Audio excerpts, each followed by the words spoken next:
Continuando con von Balthasar, de este texto Tú tienes palabras de vida eterna, en esta ocasión retoma el versículo del Evangelio según San Juan, capítulo 14, y el versículo es el 9, el Hijo como Padre. ¿Qué es lo que dice en este caso el Evangelio? Dice en palabras del propio Jesús: el que me ha visto a mí, ha visto al Padre. Y lo primero que dice Balthasar es que Jesús lo dice así, ¿no? Sencillamente. No dice, quien me ve adivina que soy el Hijo del Padre. No, sino que en realidad el primer punto que cabe destacar aquí es que el Padre no puede ser visto junto al Hijo o detrás del Hijo, ¿no? Como si de alguna manera él nada más fuera una especie de pórtico que habría que cruzar para ver al Padre. Dice, no, se ve solamente el Padre en Él. De tal forma que entonces no podríamos suponer que habría que ir como que desapareciendo al Hijo para poder ver en este sentido al Padre. Porque es importante que nosotros veamos al Padre en Jesús, en toda su radicalidad, sin suponer que en efecto, ¿no?, habría como que borrarlo para acceder a la figura del Padre. Y también, como dice, nos precipitaríamos demasiado si en Jesús solo viéramos a nuestro hermano mayor y no reconociéramos ya cuánto nos hace presente al Padre en toda su obra salvífica. Entonces, aquí lo primero que vemos es que el Padre también está manifestado de manera concreta en la persona misma de Jesús. Es más, al morir por nosotros en la cruz, el Hijo quiere que en este hecho percibamos inmediatamente lo mucho que el Padre ha amado al mundo y que nadie pueda ya creer que tiene al Padre si niega al Hijo, ¿no? Como a veces se suele suponer, que podríamos, digamos, utilizar a Jesús como una especie de intermediario para que una vez que lleguemos al Padre podamos prescindir de Él. No, se trata de ver la paternidad salvífica de Dios en la persona misma de Jesús. De tal forma que podemos comprender que cuando nosotros vemos a Jesús, lo que vemos es al Padre en un acto concreto. Entonces aquí, digamos, esto es algo muy especial porque nos hace comprender que el Padre no está lejos de nosotros, sino que el Padre se ha manifestado a nosotros en un acto concreto, y este acto se llama Jesús. Podríamos decir que el acto paternal del amor del Padre es precisamente la persona misma de Jesús. Por eso decía Newman, ahora entiendo por qué Cristo murió por mí, porque me amó como un padre a su Hijo, y no solo como un padre humano, sino como el Padre eterno ama precisamente a su Hijo eterno, ¿no? Aquí el cardenal Newman precisamente lo que destaca es que estamos llamados a contemplar un acto, digamos, muy concreto de este amor paternal de Dios. Y no podríamos suponer, volvemos a repetir, que el Padre está detrás o más allá del Hijo, sino que se encuentra precisamente en el Hijo. Viendo al Hijo, entonces, estamos llamados a contemplar al Padre de manera concreta, de manera cercana. Y a continuación, Balthasar pasa a hablar de San Ignacio. Y en el caso de San Ignacio, refiriéndose a San Ignacio de Loyola, va a hacer algunos comentarios como muy importantes, porque hay que recordar que Balthasar era de la compañía de Jesús, ¿no? Entonces, Balthasar pues, es un gran conocedor de San Ignacio de Loyola. Lo primero que comenta es que, por ejemplo, el libro de los ejercicios de San Ignacio sigue siendo para la Iglesia un presente muy vivo. ¿Por qué? Porque lo que busca San Ignacio a través de los ejercicios es llevarnos a solas con Cristo y así entrar en contacto con el Dios trinitario que a cada uno de nosotros nos habla. Pero para poder dar este paso, y vincúlenlo a la contemplación del Padre en este acto concreto llamado Jesús, uno primero debe despojarse de todas las ilusiones que uno ha conservado sobre sí mismo. Estas ilusiones pueden estar a su vez reflejadas en dos ámbitos concretos: vanidades y pecados.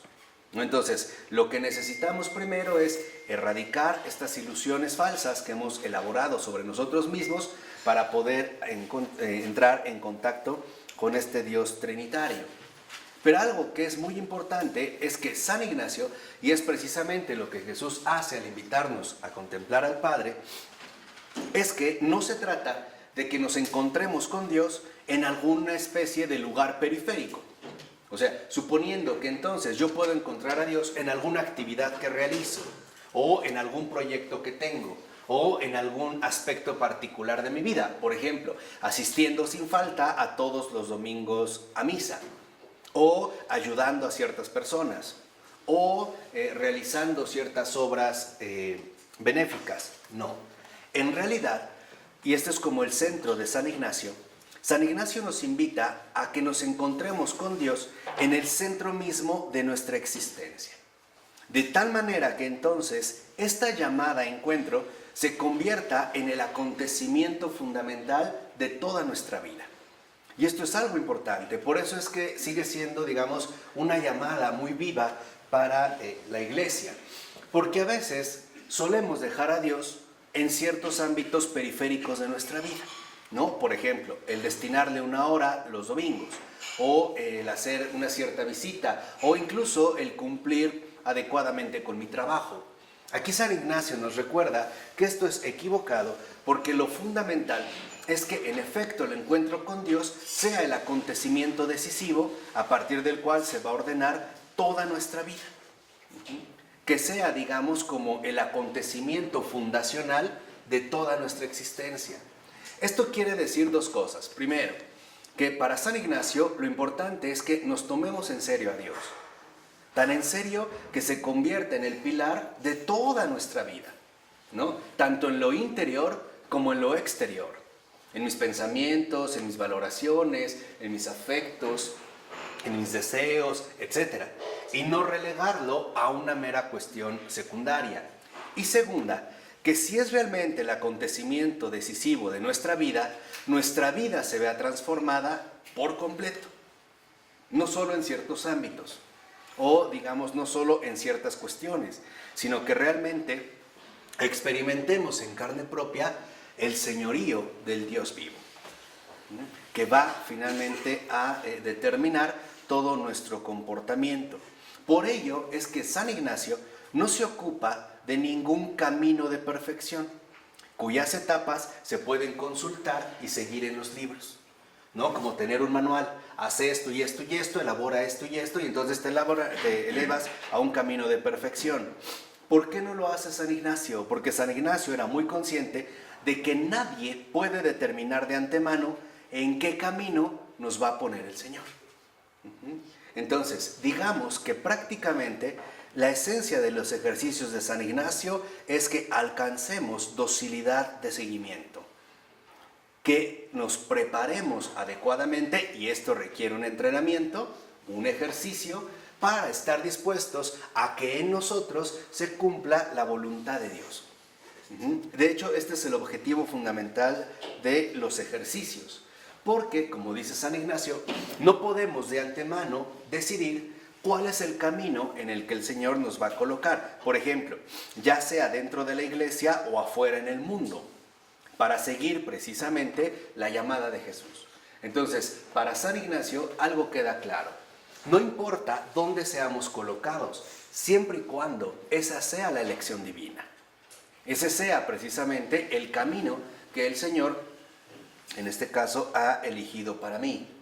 Por eso es que los ejercicios no muestran ningún camino más perfecto con respecto a otro. Por ejemplo, para San Ignacio, ¿no?, la consagración religiosa no es necesariamente algo superior que una vocación laical, por ejemplo. Lo importante es que nosotros reconozcamos que el Señor sea el que vaya guiando toda nuestra vida y nos coloque allí donde quiere que estemos. Y que estemos, por decirlo así, consagrados plenamente a Él. Como dijimos, ¿no?, cuando Dios realmente se transforma en el centro fundamental de toda nuestra vida. Porque, como dice Baltasar, es el Señor el único que puede escoger el camino elegido para mí. ¿Y cuál es ese? El mejor.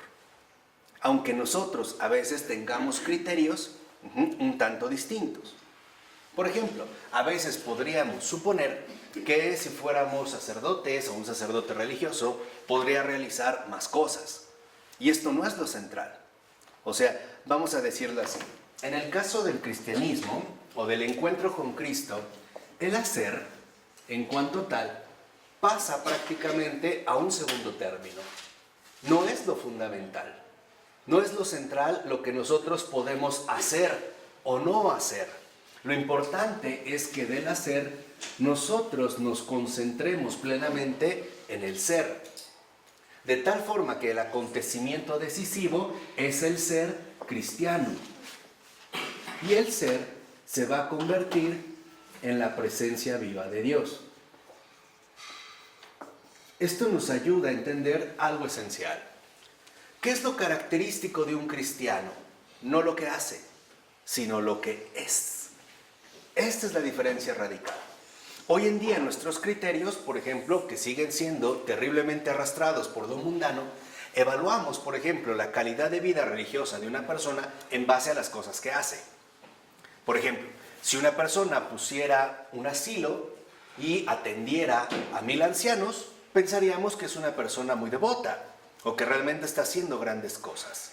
Pero la verdad es que no sabemos, porque puede ser que este hecho lo realice únicamente para quedar bien consigo mismo o satisfacer cierto afán de vanidad. Esto es central, ¿por qué? Porque lo que nosotros debemos recordar es que Jesús nos invita a recorrer con Él el camino del ser. El hacer no es lo relevante. El hacer, en este sentido, quedará, digamos, condicionado por ciertas circunstancias. Pero esto es el centro. O sea, la presencia viva de Dios se va a convertir en el centro vivo de nuestro ser. Cuando esto acontece, que de hecho no es más que el acontecimiento fundamental de la conversión, entonces emergerá nuestro cristianismo. O sea, el cristianismo no se mide en base a las cosas que hacemos. No es eso lo que nos da la pauta para evaluar nuestra calidad de cristianismo, sino la transformación radical de lo que somos. Esto es lo central. Lo central no es que yo me vaya de misionero a África y logre, ayudar a muchísima gente de allá. No, lo central, lo realmente central, es que mi ser se vea transfigurado por la presencia de Dios. Que emerjamos como algo totalmente nuevo. Y es lo que el Señor decía, por ejemplo, en Génesis: he aquí que vengo y hago todas las cosas que nuevas. Entonces, vean algo muy importante. Si el cristianismo es una invitación a comulgar con el ser de Dios, o sea, con la verdad, entonces debemos reconocer que nuestra atención central como cristianos está aquí y darnos cuenta que el hacer es propio de Dios, no de nosotros. Esto puede ser o puede sonar como una especie de trivialidad, pero ciertamente no lo es, porque tendemos a confundir ambas dimensiones y por lo tanto a equivocarnos frecuentemente en el camino cristiano de la vida. En el cristiano, en el verdadero cristiano, habrá muchos momentos donde experimente una especie como de desánimo por lo estéril de su vida, por el reconocer que ciertamente ha hecho muy poco o prácticamente casi nada, y viene el afán, ¿no?, de hacer cosas, y queremos hacer proyectos y armar grupos y promover y elaborar propuestas y promover movimientos y hacer. Y esto es lo que en gran medida nos lleva ciertamente a perder de vista lo fundamental. Porque el cristianismo, en primer lugar, es pasivo, es receptivo. Estamos llamados a dejarnos fecundar por la gracia de Dios. Este es el primer paso, no activo. Después vendrá lo activo. Pero el primer paso para el ser cristiano es la pasividad, la receptividad. Por eso es que en los ejercicios de San Ignacio se nos enseña a estar callados y tranquilos, en plena receptividad. Y es a través de esta receptividad como uno entra en contacto con el Dios vivo y verdadero. Lo primero es eliminar, por eso es incluso el silencio, ¿no? Que no es un mero adorno, sino el no estar ya distraídos, sino concentrados en este acontecimiento fundamental que queremos experimentar para poder entrar en una verdadera comunión con Dios. Y esto es lo que Jesús también nos indica en el Evangelio. Por ejemplo, en estas palabras que dice Jesús, en el Evangelio también de San Juan, el que come mi carne y bebe mi sangre, permanece en mí y yo en él. Esta es la clave. Porque hay muchos que permanecemos en Dios, pero no dejamos que Dios permanezca en nosotros. Pongamos el ejemplo más básico. Puede ser que una persona asista a misa diario, pero eso no significa que deja que Dios realmente tome su vida. Él permanece en Dios, pero Dios en él no. ¿Cómo nos damos cuenta que Dios no permanece en él? Por los criterios de vida que tiene. Su forma de pensar, su forma de sentir, su forma de valorar, etcétera, etcétera, etcétera. Ahí se ve. Vamos a decirlo. Él está dispuesto a permanecer en Dios, pero que Dios no permanezca en él. Hay mucha gente que se acerca a comulgar porque quiere recibir a Jesús, pero no quiere comulgar con Jesús. Esa es una cosa muy diferente. ¿No le quieren dar su vida? No. O sea, quieren recibir a Jesús como una especie de requisito ritual, pero no quieren que realmente Jesús, digamos, domine su vida. No quieren la comunión. Quieren únicamente la cercanía. Como una persona que puede estar dispuesto a recibir a otro en su casa, pero no verdaderamente a recibirlo en su corazón, ¿no? Lo va a tratar bien, pero siempre con distancia, con una frontera, ¿no? Con una barrera. Entonces, lo que Jesús nos está diciendo es, el que realmente come mi sangre, come mi carne y bebe mi sangre, y con eso no está diciendo el que comulga, está diciendo el que en verdad come mi carne y bebe mi sangre, ese está en comunión conmigo. Y estar en comunión con Jesús no significa solo recibir la Eucaristía. Es algo muchísimo más profundo que recibir la Eucaristía. Estar en comunión con Jesús significa que he renunciado al hacer para concentrarme en el ser. Porque el ser cristiano, en cuanto tal, es un proyecto. Y es un proyecto que nosotros no podemos ni trazar ni predecir. En ese sentido, es una vivencia de fe. No sé si esto va quedando claro. En el ser cristiano no se nos pide, a ver, tú tienes que hacer esto y esto y esto. Eso no es el punto. Lo que es el punto en el caso del ser cristiano es el proyecto extraordinario que Dios tiene pensado realizar en ti para bien de los demás. Y esto es lo crucial. Esto es, digamos, como el punto fundamental. ¿A través de qué? No lo sabemos. Puede ser que las obras que yo realice sean de lo más rutinarias y cotidianas posibles.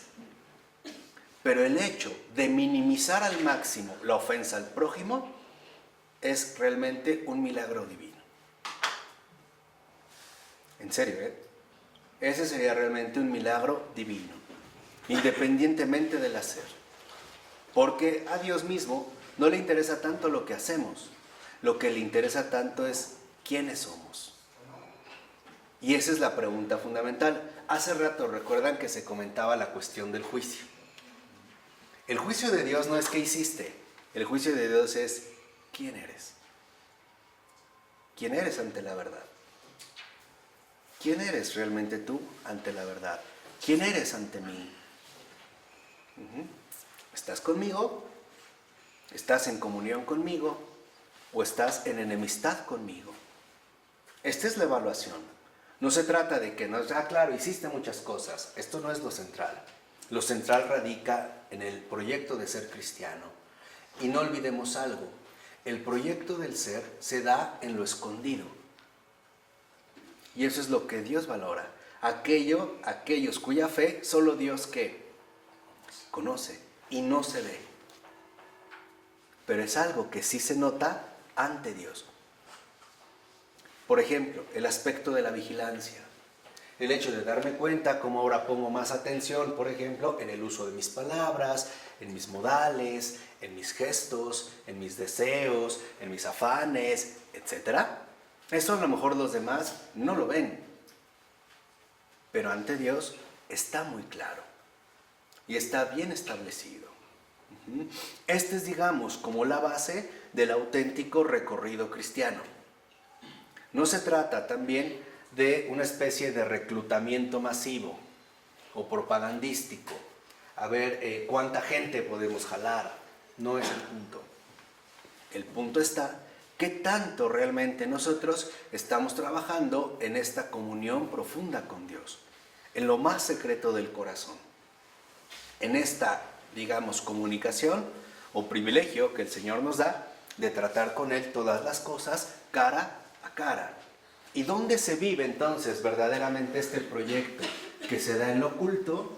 Pues en la oración.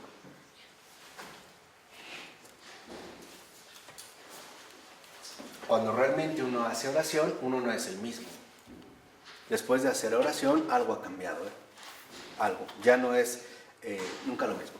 Marco, perdón. Entonces, ¿tú dirías que la llamada misionera de vayan y hagan discípulos de todas las naciones es secundario a una relación primero en oración con Dios? Claro. Nosotros vemos que el envío de Jesús viene después. Lo primero que ellos entendieron es qué significa ser discípulo.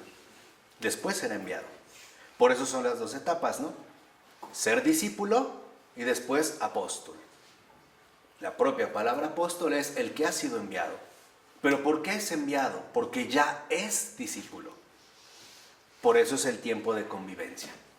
Si lo vemos, no los envía luego, ¿no? Incluso no sé si recuerdan, cuando están como en su entrenamiento misionero, les da poder, van y llegan muy contentos por lo que han hecho. Los demonios, ¿no? Se nos someten y hacemos milagros. ¿Y qué les dice Jesús? ¿Alguien se acuerda de ese pasaje o no?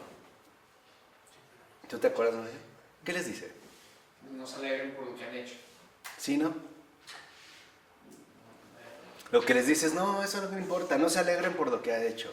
Alégrense, en pocas palabras, por estar, digamos, presentes en el reino de los cielos, en el amor del Padre. Porque eso es lo primero que tenemos que aprender, ser cristiano. Este, digamos, es como el punto culminante, precisamente como ocurre en el caso de la Virgen María. ¿Qué pasa en María? A María no se le dice qué tiene que hacer. Lo único que hace María es presentarse como lo que es la esclava del Señor. Nada más. He aquí la esclava del Señor. Y al decir esto, significa que María está dispuesta a todo. Ese es el ser cristiano. Podemos decir que entonces, ¿cómo podemos darnos cuenta del grado de comunión que tenemos con Dios? Muy sencillo. ¿Qué tan establecida está nuestra disponibilidad a todo? Sea lo que sea. Ejemplo, ¿tenemos la misma disponibilidad para la salud que la enfermedad? ¿Tenemos la misma disponibilidad para la pobreza que la riqueza? ¿Tenemos la misma disponibilidad para el gozo que para el padecimiento? ¿Tenemos la misma disponibilidad para la adversidad que la prosperidad? Ahí se ve la comunión. Ahí se va a dar cuenta precisamente de qué manera estamos nosotros convocados a participar de este gran acontecimiento. Por eso es que el cristianismo es, en este sentido, un acontecimiento metafísico, porque se dirige a la transformación más profunda de la persona, que es volver, por así decirlo, la conversión es regresar a nuestra condición fundamental que nos ha sido asignada, ser criaturas de Dios e hijos de Dios, juntos. Esto constituye precisamente el regreso a la patria. Por eso, cuando se habla del cielo, tenemos que empezar a entender que el ser cristiano es ya el inicio de esta vida. Es vivir en la luz y a la verdad. Entonces, podemos decir que esta presencia viva de Dios, ¿qué va a traer a nuestro ser? Luz y verdad. Nos va a traer esta luz que viene de lo alto y que nos permitirá ver las cosas tal y como Dios las ve. Donde a veces lo que nosotros vemos como bueno, para Dios no es tan bueno. O lo que nosotros vemos como malo, realmente no es tan grave. Empieza a traer, en pocas palabras, orden. Porque lo importante es que alcancemos este grado máximo de comunión con la verdad. Y este es, digamos, como el punto central. ¿Y cuál es el grado profundo de esta verdad? ¿Qué es lo que nos va a traer a poner al descubierto esta luz y esta verdad? Que en lo más íntimo de nuestro ser hay algo inscrito. Nadie vive para sí mismo. Nadie. Aquí encontramos una clave. Entonces, ¿cuál es el mayor obstáculo para ser cristianos? El ego. El yo. Ese es el mayor obstáculo. Creo que Florensky nos lo dejó muy claro, ¿no? Pues se lo atacó por todos lados. Lo arrinconó. Pero en efecto es esto. El mayor obstáculo para la comunión con Dios es el ego. O sea, el yo. Porque en Dios no hay ningún para sí. No hay ningún para sí mismo. Podemos decirlo de otra manera. En Dios la palabra esto es mío no existe. No hay adjudicación de propiedades. Todo es común y compartido. No hay esta apropiación. Y esa es la vida eterna. Entonces, llega la luz, la verdad, y finalmente la vida eterna. La vida eterna, entonces, ¿en qué consiste? Renunciar a uno mismo. Esa es la vida eterna. La vida eterna consiste en renunciar a uno mismo. Porque en Dios mismo lo único que prevalece es la entrega. La entrega siempre a los siempre otros. El Padre es pura entrega al Hijo y al Espíritu. El Hijo es pura entrega al Padre y al Espíritu. El Espíritu Santo es pura entrega al Padre y al Hijo. No hay, digamos, como decíamos, como retención, sino más bien donación. Es el entregarse. Por eso dice Baltasar que el ser uno mismo se encuentra exclusivamente dentro del entregarse. De otro modo, no sería un dios, sino tres dioses. O sea, mitología. Y no, son donación, entrega. Pero es una entrega total. Entonces, ahora empezamos a ver algo fundamental. El ser cristiano, por mostrarlo en esta dinámica, consiste en lo siguiente. Es como si Dios nos dijera, dame lo tuyo, recibe lo que, lo mío. Esta es la dinámica. Dame lo tuyo. ¿Qué tenemos, sinceramente? Que sin nada de defectos, pues algunas buenas obras, debilidades, preocupaciones, equivocaciones, aciertos. Pero eso no importa. Dame lo tuyo. Recibe lo que, lo mío. Porque esta es la vida eterna.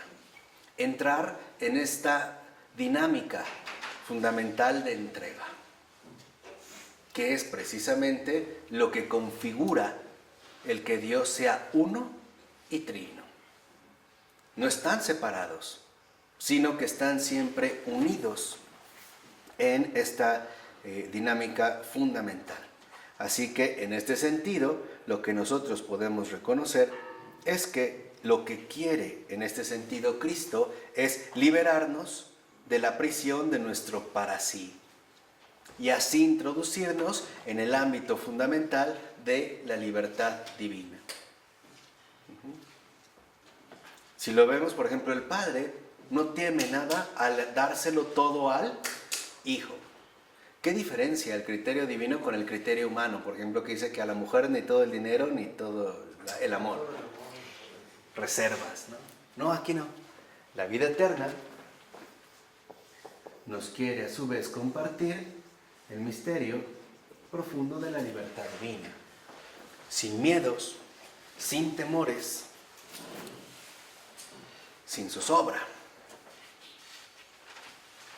Podemos decir que esta libertad divina constituye la entrega fundamental que a nosotros se nos quiere enseñar y que no es otra más que la vida de fe. Cuando yo le digo a Dios, por ejemplo, hágase tu voluntad, o cuando rezamos el Padre Nuestro y decimos, hágase tu voluntad, lo que queremos es vivir en esta libertad que no tiene preocupaciones, porque sabemos, en primer lugar, a quién nos estamos dirigiendo, ¿o no? Se supone que sabemos a quién me dirijo, y sabemos que es bueno, etcétera, etcétera, etcétera. No vamos a ciegas, porque como nos dijimos al inicio, Jesús nos lo dijo, quien me ve a mí, ve al Padre, lo ve en este acto concreto. Entonces no vamos a ciegas. Podemos decir que entonces, en efecto, de lo que Jesús quiere librarnos es de nuestra propia autoesclavitud, de nuestra propia limitación que solemos conservar y aferrar de manera drástica. Porque para nosotros la entrega significa, en último término, perder el control. Y eso no nos gusta. De una o de otra manera, siempre queremos tener las cosas a nuestro alcance. Vamos a decirlo así, bajo nuestro dominio. O, dicho de otra forma, nos encanta que las cosas estén bajo nuestro poder, bajo nuestra gobernanza, sea lo que sea. En cambio, en esta libertad divina a la que se nos invita, no hay imposición, sino absoluta entrega. No hay temores. Por ejemplo, sabemos que el Hijo es idéntico al Padre y que de alguna manera procede del Padre, a pesar de que estén juntos desde toda la eternidad.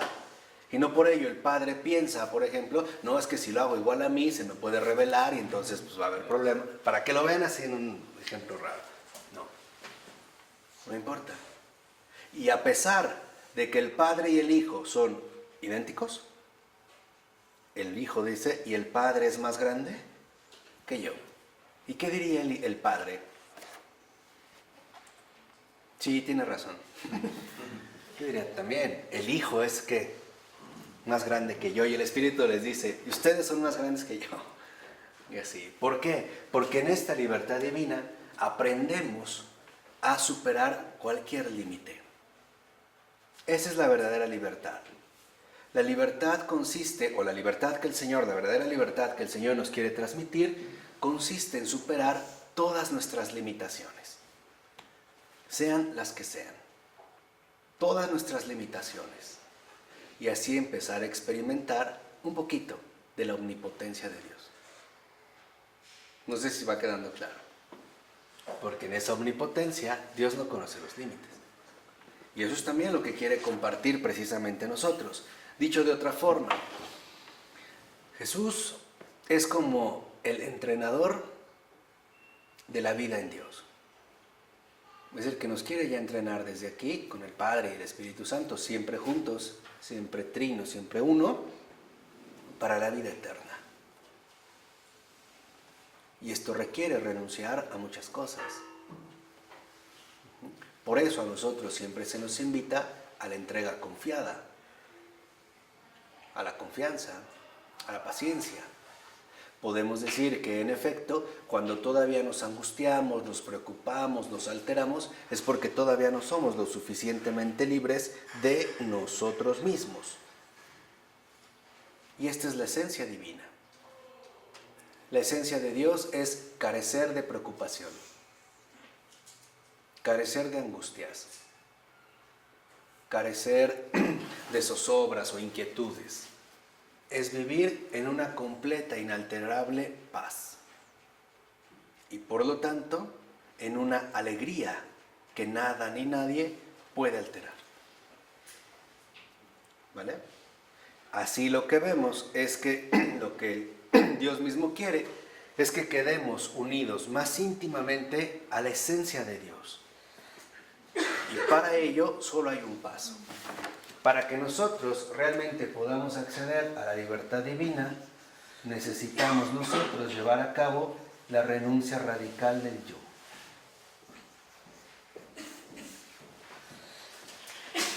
Y que a través de esta renuncia radical al yo, podamos alcanzar la experiencia absoluta de Él.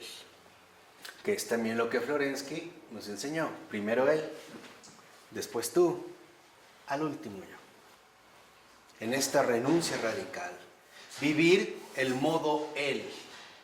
Primero Él. Por eso Jesús resume toda la ley y los profetas en estos dos mandamientos. Y el primero es amarás a Dios sobre todas las cosas. Fíjate, amarás. Amar a Dios sobre todas las cosas significa en este sentido que ya las cosas no te afectan. Que ya estás más allá de las cosas. Y que estás más allá de las cosas en el orden mismo del amor. Como un hijo que sabe que su padre todo lo puede y que su padre hará siempre lo mejor para él. Sea lo que sea lo que sea. Amar a Dios sobre todas las cosas. Con todas tus fuerzas, ¿no? Con toda tu mente, con todo tu corazón. O sea, para nosotros sí involucra un cierto esfuerzo.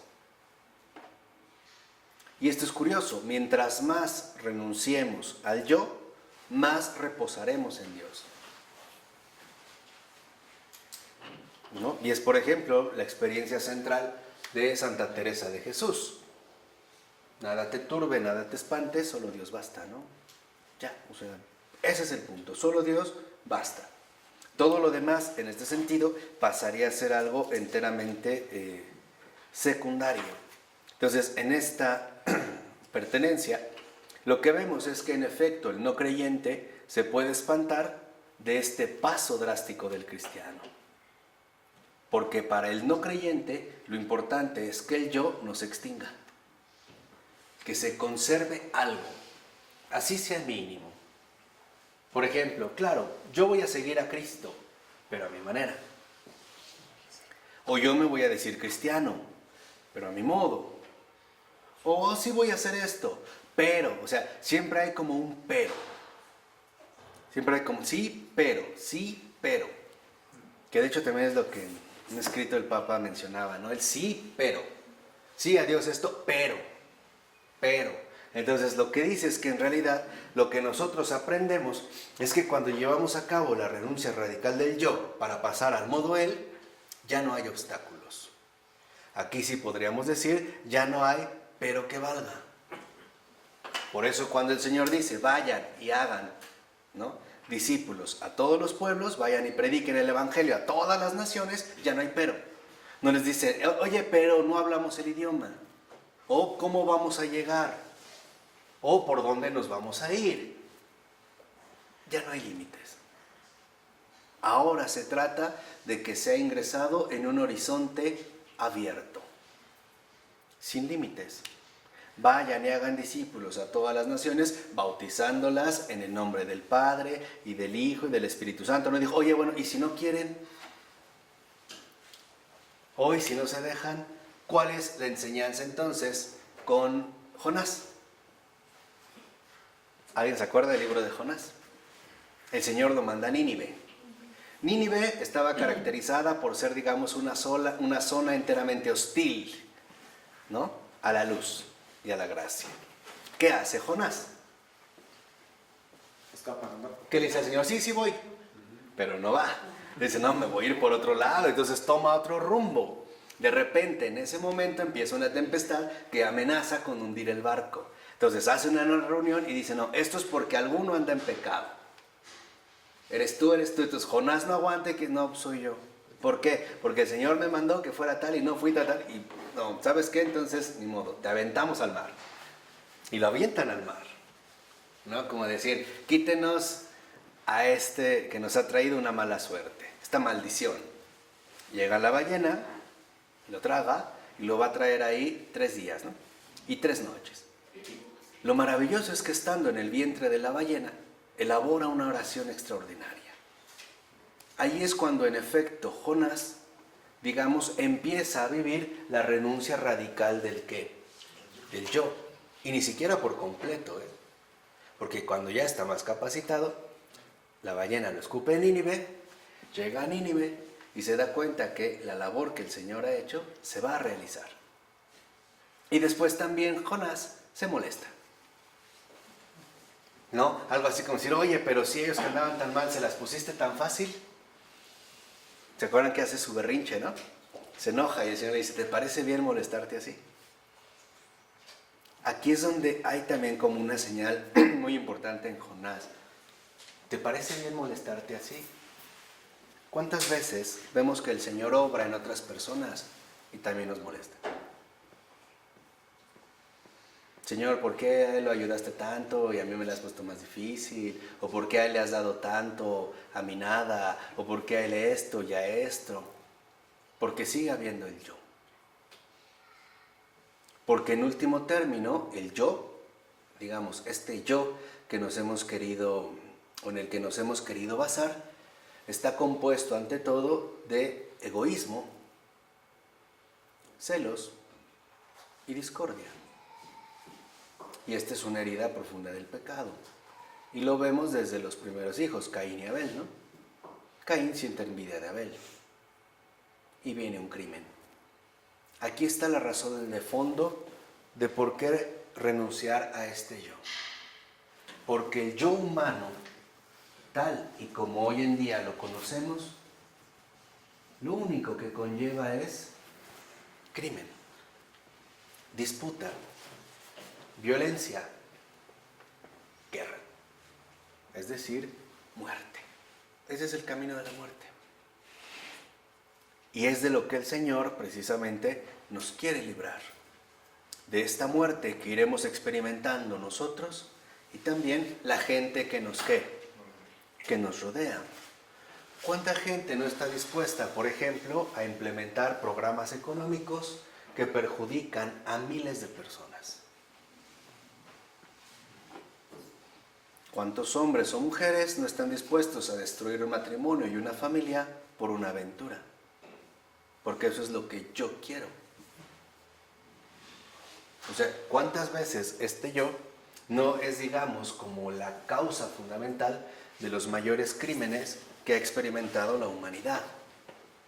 En todos sus ámbitos. Y aquí es donde me parece que hay que ser sinceros y reconocer algo muy básico. Sí somos un peligro,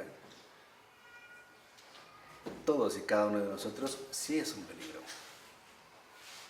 Sí hay como una especie de bestia escondida. Hay en nosotros que a veces emerge bajo ciertas circunstancias o bajo ciertas condiciones. Pero no estamos, digamos, libres totalmente, al menos de esta posibilidad latente o de este peligro inminente al que nos podemos acercar poco a poco. Entonces estamos llamados a darnos cuenta que el para sí no tiene cabida en nosotros. Estamos llamados a experimentar una libertad tal y como Dios nos la quiere compartir y estar dispuestos a renunciar radicalmente a este yo, que es la fuente principal de todos los crímenes, injusticias y sufrimientos que los hombres padecemos. Desde algo muy básico como perjudicar a otra persona en un asunto ordinario, hasta estos proyectos alucinadores de transformar por completo el mundo entero a costa de lo que sea. Llámese Tercer Reich, globalización, comunismo, capitalismo, etcétera, etcétera, etcétera. Entonces, me parece que sí es muy fundamental que nosotros recuperemos el ser cristiano y el hacer lo pasemos al lugar que le corresponde, segundo o tercero. Que nuestra verdadera conversión sea una conversión de lo que somos, independientemente de lo que hacemos. Por eso la propia Santa Faustina Kowalska en sus diarios dice, ¿no? Los milagros son meros adornos. Son adornos. Uno los puede hacer o no hacer, no importa. Lo verdaderamente importante es no lo que hacemos, sino lo que Dios está haciendo con nosotros. Y lo que realmente va a hacer Dios con nosotros es cambiar completamente nuestro ¿qué? Nuestro ser. Al grado de que cuando nuestro ser sea verdaderamente cambiado, apareceremos como cristianos, es decir, como hijos de Dios.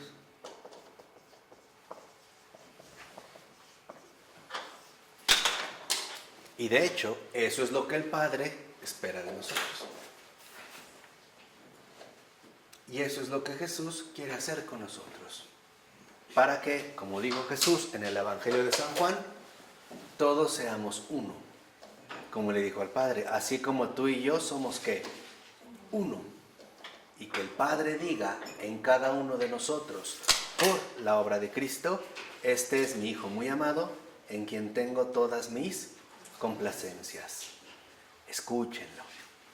¿Se acuerdan que también está añade de Jesús? También a nosotros, escúchenlo. Escúchenlo. Miren la obra que he realizado en él. Dando gloria a Dios siempre, en todo y en todos. ¿De acuerdo? Vamos a dejarlo hasta aquí. En nombre del Padre, del Hijo y del Espíritu Santo. Amén.